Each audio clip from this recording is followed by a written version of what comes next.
Olá pessoal, seja bem-vindo ao canal Biologia com a Aline Luna. Estou muito feliz de tê-los aqui assistindo nossas aulas e hoje nós vamos falar sobre sais minerais, dando continuidade aos componentes dos seres vivos, a bioquímica celular.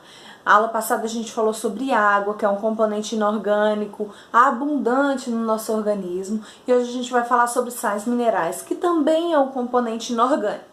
Mas antes de começar nossa aula, é importante você saber que a aula para você saber sobre sais minerais não é exclusivamente essa não. Essa a gente vai ter um resumo das funções dos sais minerais. Mas na verdade, quando você estuda cada detalhezinho do nosso organismo, você vai saber um pouquinho mais sobre sais minerais. Quando você estiver estudando célula, você vai ver qual a importância do fósforo, qual a importância do sódio, do potássio. Quando você estiver estudando tecido nervoso, quando estiver estudando o sistema digestivo. Então, em cada areazinha que você for estudar, vocês vão ver presentes alguns sais minerais. Mas hoje a gente vai dar uma aula falando resumidamente alguns sais mais importantes para vocês terem noção do que é e qual a importância geral dos sais minerais. Primeira característica dos sais minerais eu já falei, que ele é uma substância inorgânica. Além disso, outra informação super importante, os sais minerais eles não são produzidos no nosso organismo. Então, por isso a importância da gente ter uma alimentação variada, porque os sais minerais estão presentes nos alimentos. E quanto maior a variedade de alimentos que a gente consome, maior a variedade de substâncias como sais minerais, vitaminas, proteínas, que a gente vai ver mais pra frente, que a gente vai estar consumindo para o funcionamento correto, adequado do nosso organismo. Além disso, a gente vai falar aqui das funções gerais. Eu vou falar um pouquinho de alguns sais minerais e suas funções específicas, mas quando falar assim, qual a função geral dos sais minerais, sem especificar qual tipo de sal mineral, a gente vai falar essas aqui. Ativadores enzimáticos. Aline, começou com palavra diferente, começou com palavra estranha. Bora traduzir? Bora! Enzimas são proteínas que elas têm a função de acelerar algumas reações no nosso organismo. Só que algumas enzimas, para elas funcionarem, elas precisam ser ativadas. Como assim, Aline? Os aparelhos que vocês usam tem um botãozinho de liga e desliga? Pronto.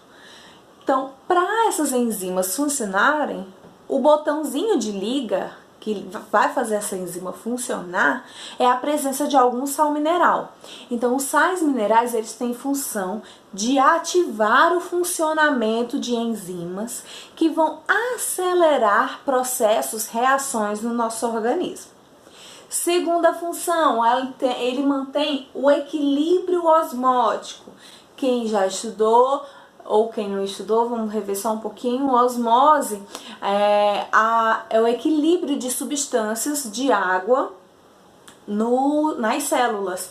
Então, os sais, eles têm a função de ter esse equilíbrio de água nas células. E controle do pH. Lá na química, vocês já devem ter estudado um pouquinho sobre pH. Aí tem aquela escalazinha de 0 a 14, que o 7, o meio termo, é o neutro, pH neutro, o 0 é o ácido e o 14 é o básico. E aí vocês vão ver que em determinados locais do nosso organismo são necessários pH diferente. Por exemplo, a boca o pH é neutro, no estômago o pH é ácido, no intestino o pH é básico. Então, em cada local do nosso organismo tem um pH diferente para o funcionamento adequado daquela região. Então, quem é que faz esse controle do pH? São os sais minerais. Os sais minerais, eles também podem ser classificados de acordo com a quantidade desses sais que devem ser ingeridos por dia. São chamados de macronutrientes, os sais minerais, que são necessários a gente, consumir de 100 miligramas ou mais por dia, que é o exemplo do cálcio, do sódio, do potássio. Os micronutrientes são substâncias que a gente tem que utilizar, a gente tem que consumir até 20 miligramas por dia, que é o exemplo do ferro, do flúor, do iodo. Então tem essa classificação. Agora a gente vai falar de alguns sais minerais e para falar disso eu vou usar alguns esqueminhas para vocês verem aí as funções de cada um. Vou usar dessa forma que fica mais fácil para vocês enxergarem, para fazer os resuminhos de vocês. Fica mais prático para mim também. Apaga, escreve, tá bom? Então, olha aí o esqueminha de cada sal mineral que eu vou explicando para vocês. O primeiro sal mineral que a gente vai falar é o cálcio. O cálcio, todo mundo já imagina que a gente vai falar um pouco de ossos, né? Eles são importantes sim na formação de ossos e dentes, mas eles também, o cálcio também ele é muito importante na coagulação sanguínea, na contração muscular, é preciso de cálcio para poder contrair os músculos. E eles também são muito importantes para que ocorra a liberação de neurotransmissores.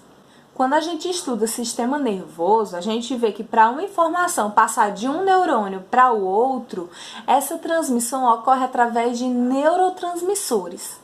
Para os neurotransmissores serem liberados, é importante a presença de cálcio nos neurônios para poder realizar essa liberação dos neurotransmissores que vão transmitir a informação de neurônio para neurônio.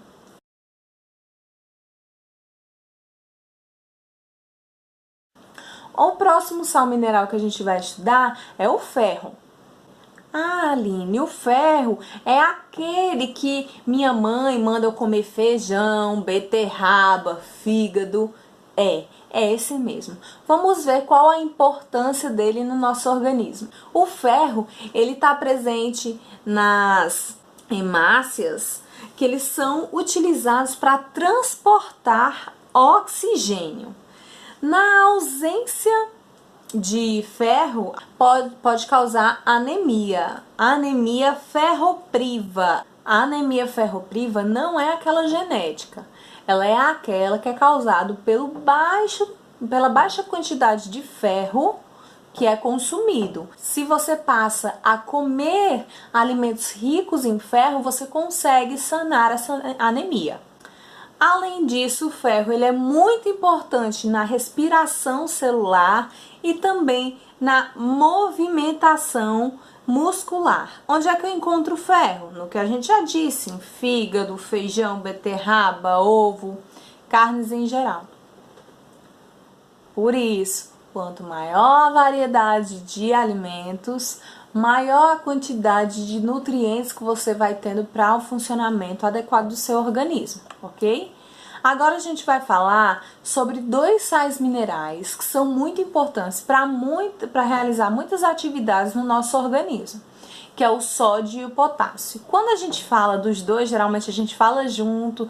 Quem já estudou lá a biologia celular, os transportes de substância, já estudou um pouquinho sobre bomba de sódio e potássio, que é importante. Então vamos ver as funções dos dois juntos. O sódio e potássio ele é muito importante para o funcionamento de células em geral. Então, estão presentes na transmissão de impulsos nervosos, na contração muscular. São responsáveis por controlar a pressão arterial, o controle osmótico, que a gente já falou no início da aula. É importante para a síntese proteica, que aí a gente vai ver quando a gente vai falando um pouco de proteína. E importante também para a respiração celular, que é onde são produzidas a energia utilizada pelo organismo. Onde eu encontro esses sais minerais? O potássio você encontra em iogurte, banana, mamão, batata, leite. E o sódio ele está presente principalmente no sal de cozinha. Encontra-se também em queijos, em carnes processadas. Nós vamos falar agora dos sais minerais iodo e cloro. O iodo ele é importantíssimo na produção de hormônios da tireoide, que é chamado T3 e T4. T3 e T4, esse nome é recebido de acordo com o número de átomos de iodo. T3 tem 3 átomos de iodo, T4 tem 4 átomos de iodo. Ele estimula o desenvolvimento das mitocôndrias e ele está presente em peixes, crustáceos. O iodo, há muitos anos atrás, foi detectada uma doença chamada bócio, que na verdade é inchaço da tireoide, que é causada pelo baixo consumo de iodo. Então, muitas pessoas tinham essa doença e geralmente eram muitas pessoas de renda baixa ou que tinham uma certa dificuldade em consumir esses peixes, crustáceos que tinham a presença de iodo. Então, qual foi a solução para amenizar, para diminuir a quantidade dessa doença, aumentando o consumo pela população? Bom, vamos incorporar o iodo em algum produto que é utilizado por todo mundo, independente da sua renda. Mesmo a pessoa com renda baixa, ela tenha acesso a esse alimento. Qual? Sal de cozinha. Por isso que quando você compra sal, tá lá escrito sal iodado, porque é obrigatório o sal ter presente lá o iodo, já para evitar o baixo consumo de iodo e o surgimento de bócio nas pessoas. O cloro é outro sal mineral muito importante, porque ele está presente lá no ácido do estômago, o ácido clorídrico, que ele é importante para a digestão. Também está presente no suco pancreático e tem também como função regular o pH. Onde é que eu encontro cloro? Em alguns vegetais, tá? De novo, alimentação variada. O próximo sal mineral que nós vamos falar é o fósforo.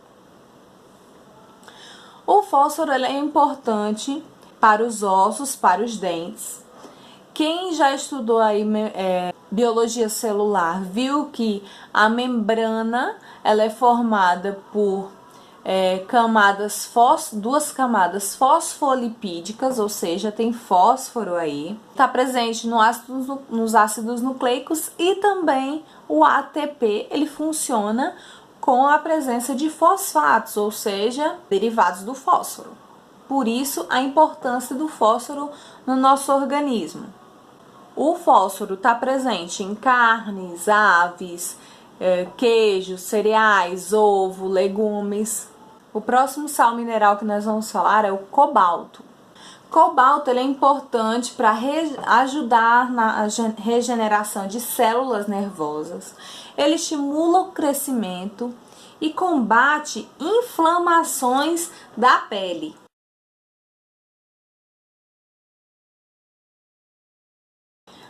O flúor, que é um outro sal mineral, ele fortalece os ossos e dentes. E ele evita cáries porque ele protege o esmalte dos dentes. Vamos falar agora sobre o nitrogênio e o zinco.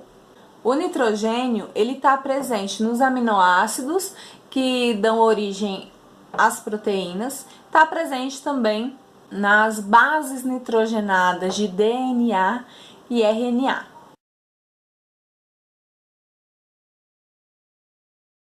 O zinco é importante como ativador enzimático e ele também é importante no nosso sistema de defesa, no sistema imunológico.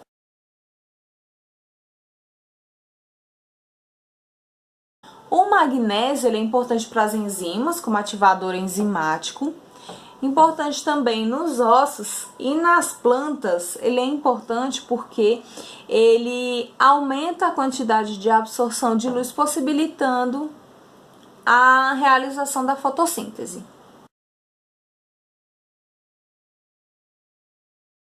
O manganês também é um cofator, ele ativa enzimas digestivas. Além disso, ele é responsável pela produção e crescimento dos ossos e também atua no sistema nervoso.